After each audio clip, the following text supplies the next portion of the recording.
Hi Tillu, this is Bunty. Bunty is your friend. నీకు ఏదైనా డిప్రెసివ్గా ఉన్నా, లోన్లీగా ఉన్నా ఏడవకూడదు, బంటితోనే పంచుకోవాలి. ఓకేనా? ఏం చెప్తున్నాడు రాడు? హాయ్ బంటి, అక్కడ ఓడో ఉన్నాడు ఆ డోర్ వెనకాల. ఏంద్రా టిల్లు పిచ్చోన్లా చూస్తున్నావు? ఎవరున్నారాడా? మాకు కనపడింది నీ ఒక్కనికి కనిపిస్తున్నారా? అమ్మా, పేషెంట్స్ అలా డెరిగేటర్గా మాట్లాడొద్దమ్మా. ఏంటిదేంటిది? అంటే చిన్న చూపు చూడొద్దని సార్.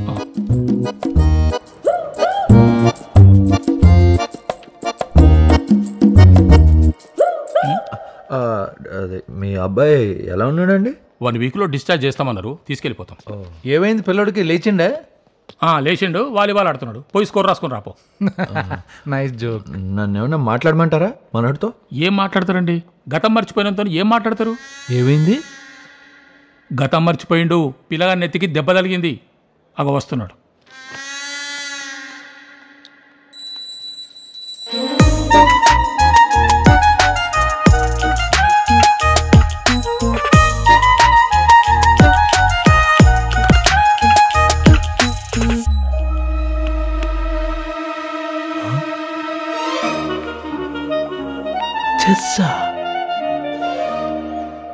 అగో వాళ్ళు మళ్ళీ వచ్చిర్రు.